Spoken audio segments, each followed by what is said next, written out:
마음의 자유함과 풍요를 선물하는 영성도서.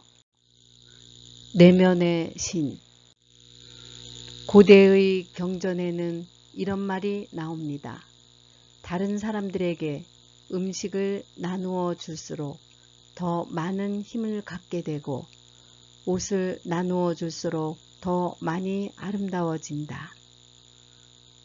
순결과 진리 안에서 살게 되면 우리는 가장 막대한 보물을 얻는 것이다. 이것을 이해하기란 참으로 어려운 일이다. 히브리인들의 조상인 아브라함은 11조라는 발상을 기반으로 자기 백성들의 번영을 이끌었습니다. 11조란 되 갚아주기를 바라거나 보상을 기대하지 않고 자신에게 들어온 수입의 10분의 1을 영적인 목적이나 자선을 목적으로 기부하는 것입니다.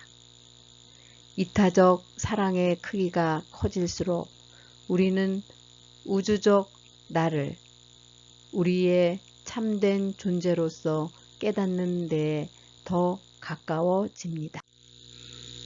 개성을 가진 나는 얻고 성취하고 욕망하고 축적하기에 너무나 바쁩니다. 반면 우리의 참자는 아무런 애씀 없이 주고 나누고 기부하고 축복하는 일에 열중합니다. 이 참자아가 개인화되어 인간 경험으로서 펼쳐지게 되면 대부분은 제한되고 바람직하지 못한 경험을 하게 됩니다. 그럼에도 불구하고 참자아는 무한한 영적 이데아들의 펼쳐짐이고 아무런 한계나 제한 없이 스스로를 영원히 표현하는 활동입니다. 작은 나는 주로 개인적인 문제와 일에 관심을 갖고 가까운 가족이나 친구들에게로 범위를 넓혀 나갑니다. 개인으로서 자선사업이나 공동체의 복지로 경계를 넓혀 나가는 경우도 적지 않지만 그 동기는 대개 자기 자신의 심리적인 만족에 머무는 경우가 많습니다.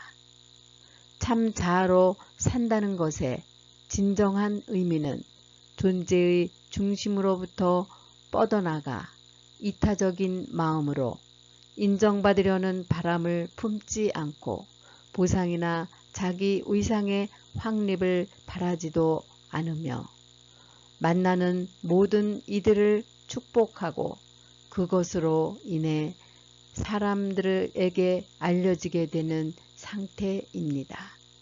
세상 사람들은 이런 사람들을 실속 없이 물러터진 사람이라고 평가할 수도 있고 이리저리 이용만 당하는 바닥벌레라고 폄하할 수도 있겠지만 세상에 물든 사람들로서는 이들이 어떤 사람들인지 정체를 결코 알 길이 없습니다. 개성에 갇힌 자아와 불멸의 큰 자아가 어떻게 다른지를 보여주는 아름다운 예화가 있습니다. 진리를 찾아 집을 떠난 시다르타는 마침내 깨달음을 얻어 붓다가 됩니다.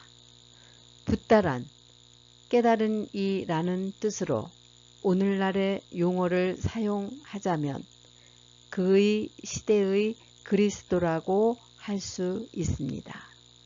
위대한 왕인 그의 아버지는 죽을 때가 가까워지자 자기 아들을 보고 싶은 마음에 사람을 보내어 그에게 집으로 돌아오라고 간곡하게 청합니다.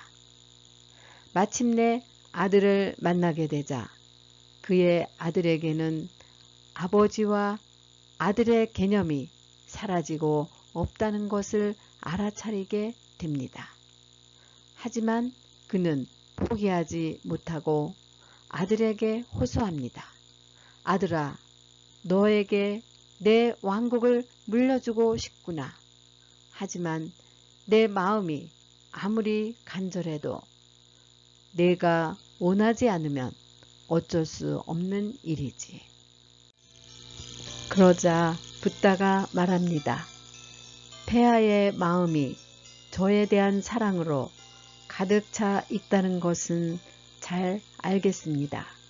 하지만 아들에게 묶인 그 사랑을 폐하의 동료 백성들에게 나누어 주십시오. 시다르타에 대한 사랑보다 더 큰 사랑을 하셔야지요. 그러면 폐하는 깨달은 자, 진리를 가르치는 자, 의의 설법자, 그리고 신의 평화를 누리는 자가 되실 것입니다. 위대한 스승에 관한 또 다른 이야기가 있습니다. 선생님의 어머니와 형제들이 밖에서 지금 선생님을 찾고 계십니다. 그러자 그가 되물었다. 누가 나의 어머니이며 나의 형제들입니까? 그러고는 자기 제자들을 향해 말했다. 보십시오. 여기 계시는 여러분이 바로 내 어머니요, 내 형제들입니다. 누구든지 하늘 아버지의 뜻을 따르는 사람이 곧 내 형제요, 내 자매이며 내 어머니입니다.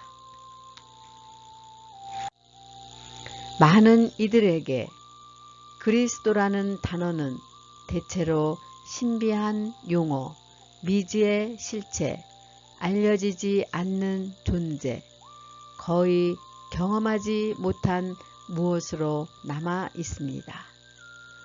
그리스도 예수뿐만 아니라 다른 많은 사람들에 의해 우리에게 계시된 내면의 신성한 존재, 신성한 힘으로부터 유익을 얻고자 한다면 우리는 그리스도에 대한 우리의 관념을 바꾸지 않으면 안 됩니다.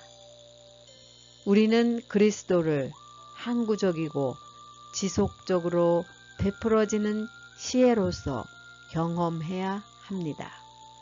우리는 항상 열린 마음으로 들리지 않는 소리에 귀 기울이며 내면에서 활동하는 실상에 깨어 있어야 하고 그렇게 살아갈 때 머지않아 자각을 경험하게 될 것입니다. 이것이 의식 안에서의 실상의 활동이며 그리스도의 성취, 뭔가 마음의 차원보다 높은 곳에 영혼의 영역이 있고 하나님의 나라가 있습니다. 바로 여기에서 우리는 우리 존재의 본질, 우리의 신적인 본성을 발견합니다. 몸과 마음은 영혼으로부터 분리되어 있는 것이 아닙니다. 영혼은 우리들 존재가 걷거죽의 활동을 멈춘 때라야 비로소 나타나기 시작합니다. 영혼의 영역에서 우리는 온전한 평온, 절대의 평화, 조화, 그리고 진정한 주권을 찾을 수 있습니다. 여기에는 선도, 악도, 고통도, 쾌락도 존재하지 않습니다. 오직 존재의 기쁨만이 있을 뿐입니다. 우리는 세상 속에 있지만 세상에 속하지 않습니다. 왜냐하면 영적인 감각이 깨어난 사람은 더 이상 오감의 세계에 살지 않기 때문입니다. 사람을 보아도 있는 그대로 실상의 나타남으로 보기 때문입니다.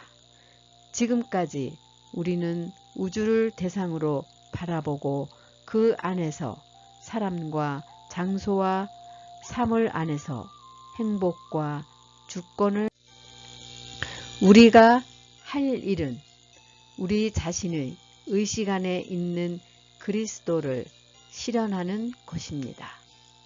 우리는 예수뿐만 아니라 많은 영적 선견자와 선지자들이 많은 부분 영으로서의 자기 자신을 살았다는 것을 깊은 사랑과 기쁨으로 인정하고 있습니다. 오늘날에도 많은 사람들이 그리스도를 실현하고 있는 것에 대해 감사하게 됩니다. 우리는 이제 우리 자신의 의식 안에 있는 그리스도를 실현하기를 고대합니다. 하나님의 나라는 그대들 안에 있습니다. 밖에서 그것을 찾는 사람은 결코 찾지 못할 것입니다. 하나님과 따로 떨어져서는 어느 누구도 하나님을 구하거나 찾을 수 없습니다. 하나님을 찾는 그가 이미 그분을 가지고 있기 때문입니다. 우리는 의식이라는 단어를 이해해야 합니다. 왜냐하면 우리는 우리가 의식하고 있는 것만을 입증할 수 있기 때문입니다. 그대는 지금 의식의 어느 자리에 서 있습니까? 그대는 여전히 필멸의 존재입니까? 아니면 물질적인 이기심을 버리고 자신을 영으로서 신의 현존이자 성취로서 인정할 수 있습니까? 어느 날엔가 우리는 무엇인가를 얻으려고 하는 그 모든 애씀을 내려놓고 주는 자로서의 우리 자신을 알아차려야 합니다. 오직 하나의 의식, 하나의 신이 있을 뿐입니다. 우리는 전지전능한 이 의식의 괴인화입니다. 따라서 우리의 의식은 모든 상황 속에서 항상 존재하는 우리의 도우미입니다. 이런 이유로 우리는 멀리 떨어져 있는 어떤 존재를 향해 기도를 드리지 않습니다. 접속을 시도하지도 않습니다. 대신 어디에나 존재하는 신성한 의식이 곧 우리의 의식임을 깨닫고 문제처럼 보이는 것들이 있어도 개의치 않습니다. 이러한 진실에 대한 알문, 생명, 진실, 신의 현존의식 안에 우리를 터잡게 해줍니다. 의식의 하나됨에 대한 우리의 이해, 우리의 삶으로서 펼쳐져 나가는 생명에 대한 이해는 영원한 진실에 펼쳐져 나감. 그리스도 의식은 모든 생명을 하나님으로 인지합니다.